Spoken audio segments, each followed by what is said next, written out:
বাড়ি থেকে তো ভাত না খেয়ে বের হলাম, আজকে জামাই বাড়ি গেলে ভাত দেয় কিনা না দেয় কে জানে।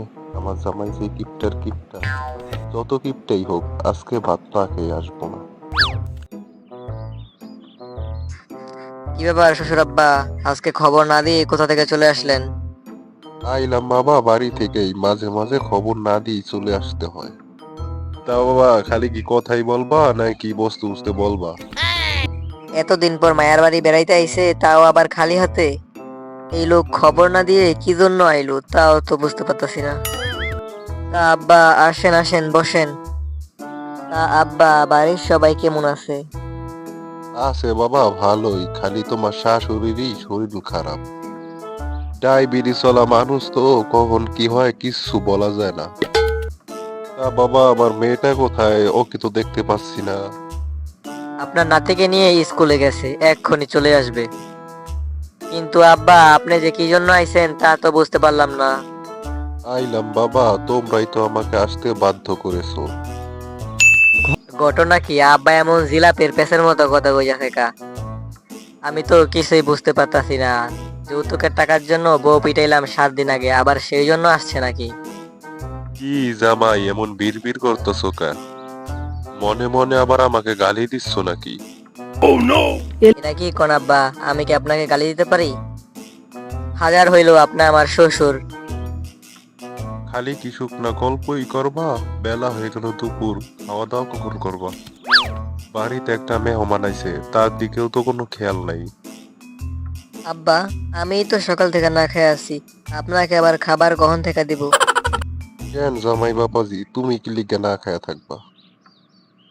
সেই কথা বলতাছেন? আজকে সকালে ঘুম থেকে দেরি করে উঠছিলাম, উইঠা দেখি আপনার মেয়ে ছেলে নিয়ে স্কুলে চলে গেছে।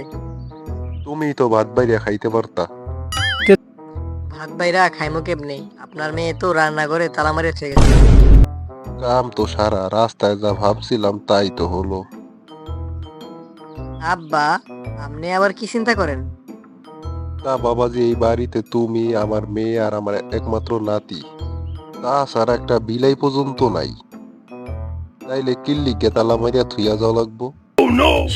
সেই কথা কইতাছেন? আপনার মেয়ে তো আমার জন্যই তালা মাইরা থুয়ে যায়। কে কে তোমার জন্য তালা মারিয়া থুইয়া যাইবে কিল্লিকে? তুমি কি বিলাই নি? সুযোগ পাইয়া আপনিও আমারে বিলেই কইলেন? ইয়ে মানে আমিও রান্না করে যায় তরকারি খাইতো।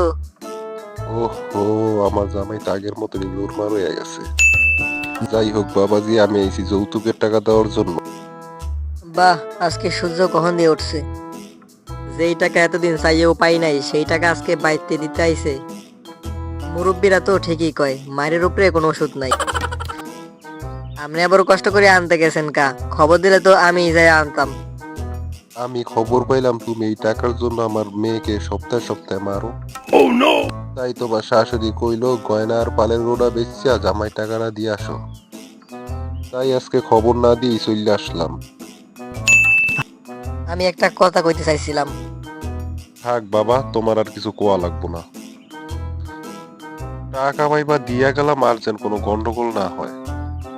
বিয়ার পর যেন আর না শুনি যেন আমার মেয়েরে ধরে তুমি মারছো। যৌতুকের টাকার জন্য বউরে মারো, মাইসে কি কয়? মাইসে যদি কয় যৌতুকের টাকার জন্য বউরে ধরিয়া মারছে, এতে কি সম্মান থাকে? আব্বা, আমি আমার ভুল বুঝতে পারছি, এই টাকা আমার লাগবো না। আপনি কি করে ভাবলেন আমার গয়না আর গরু বেচার টাকা আমি নিমু? মানুষ কি আমি এতটাই খারাপ? আপনি বহেন, আপনার মেয়ে যে পর্যন্ত না আইবো সেই পর্যন্ত যাওয়া নাই। আর আমি সিদ্ধান্ত নিছি যৌতুকের টাকা নিমু না।